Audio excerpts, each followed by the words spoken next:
चलिए पद्यांश 4 देखते हैं, ठीक है ना। स्वदेश प्रेम जो कि ना राम नरेश त्रिपाठी जी के द्वारा लिखा गया है, उसका पद्यांश 4 देखते हैं। तो कह रहे हैं कि विषुवत रेखा का वासी जो जीता है नित हाँफ हाँफ कर। विषुवत रेखा का वासी जो जीता है नित हाँफ हाँफ कर, रखता है अनुराग अलौकिक वह भी अपनी मातृभूमि पर। ध्रुववासी जो हिम में तम में जी लेता है कांप कांप कर, वह भी अपनी मातृभूमि पर कर देता है प्राण न्यौछावर। ठीक है ना, वह भी अपनी मातृभूमि पर कर देता है प्राण न्यौछावर। तो आइए जानते हैं विषुवत रेखा का अर्थ होता है भूमध्य रेखा, वासी का अर्थ होता है निवासी, अनुराग का अर्थ होता है प्रेम, अलौकिक का अर्थ होता है दिव्य लोक से परे। ध्रुववासी मतलब शीतल या ध्रुव प्रदेश में रहने वाला, हिम का अर्थ होता है बर्फ और तम का अर्थ होता है अंधकार। तो आइए इसका अर्थ देख लेते हैं, इसकी व्याख्या समझते हैं। कह रहे हैं विषुवत रेखा का वासी जो जीता है नित हाँफ हाँफ कर।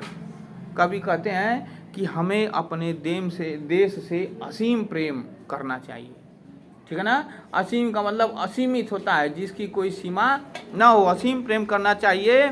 ठीक उसी प्रकार जैसे विषुवत रेखा का वह भूभाग जहाँ पर बहुत ही असहनीय गर्मी पड़ती है और वहाँ के लोग हाँफ हाँफ कर अपना जीवन बिता देते हैं। विषुवत रेखा में असहनीय गर्मी पड़ती है और वहाँ के लोग हाँफ हाँफ कर अपना जीवन बिता देते हैं, जीवन बिताते हैं, क्योंकि किंतु अपने इतने कष्टों को सहते हुए भी वह अपने मातृभूमि से उतना ही लगाव रखते हैं। रखता है अनुराग अलौकिक वह भी अपनी मातृभूमि पर, वह भी अपनी मातृभूमि से दिव्य प्रेम रखता है, कभी भी समाप्त न होने वाला प्रेम रखता है। ध्रुववासी जो हिम में तम में जी लेता है कांप कांप कर। इसी प्रकार ध्रुवीय क्षेत्र जहाँ पर वर्ष भर अधिकांश महीनों में बर्फ ही जमी रहती है, भीषण सर्दी के कारण कांपते हुए जीवन व्यतीत करना पड़ता है। सर्दी कोहरे और धुंध के कारण दिन रात का अंतर करना कठिन हो जाता है कि कब दिन हुई और कब रात हुआ। वहाँ के लोग भी असहाय शारीरिक कष्टों को सहते हुए वहाँ रहना क्या करते हैं, पसंद करते हैं। वह भी अपनी मातृभूमि से उतना ही प्रेम करते हैं, वह भी अपनी मातृभूमि पर कर देता है प्राण न्यौछावर। वह भी ध्रुवीय क्षेत्र का जो वासी है, वह भी अपने प्राण को अपनी मातृभूमि पर न्यौछावर करने के लिए क्या करता है, तैयार होता है। वह भी शत्रुओं से अपने मातृभूमि की रक्षा करने के लिए उस मातृभूमि पर अपना प्राण न्यौछावर करने के लिए सदैव तत्पर रहता है, ठीक है ना।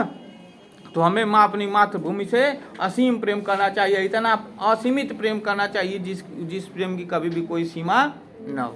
तो आइए इसमें अलंकार देख लेते हैं। कराय अनुराग अलौकिक मातृभूमि और ध्रुववासी में क्रमशः अ म और च वर्ण की बार बार पुनरावृत्ति होने से यहाँ पर अनुप्रास अलंकार है। पुनरुक्ति प्रकाश अलंकार एक है कि हाँफ हाँफ और कांप कांप में एक ही शब्द की पुनरावृत्ति होने से यहाँ पुनरुक्ति प्रकाश अलंकार है। कह रहा है ना हाँफ हाँफ, एक बार हाँफ आया फिर दूसरी बार हाँफ आ गया, उसके बाद कांप कांप, एक बार कांप आया फिर दूसरी बार कांप आ गया, तो इसलिए वहाँ पर पुनरुक्ति प्रकाश अलंकार होगा, ठीक है ना। लेकिन एक चीज इसका भाव साम्य समझ लीजिए, अगर अपने जहाँ भी मातृभूमि की बात आती है तो वहाँ पर एक बात हमेशा सबके जुबान पर आती है कि जननी जन्मभूमिश्च स्वर्गादपि गरीयसी, ठीक है ना। जननी जन्मभूमिश्च स्वर्गादपि गरीयसी, जननी मतलब माता, और जन्मभूमिश्च जो जहाँ हम क्या होते हैं, पैदा होते हैं, जो हमारी जन्मभूमि होती है, स्वर्गादपि गरीयसी वह स्वर्ग से भी महान होती है, ठीक है ना। जहाँ हमारी जननी हमको जन्म देती है, जिस भूमि पर जिस जगह पर, वह जननी जन्मभूमि भी क्या होती है, स्वर्ग से भी महान होती है, ठीक है ना। इस प्रकार यह पद्यांश 4 समाप्त हो गया।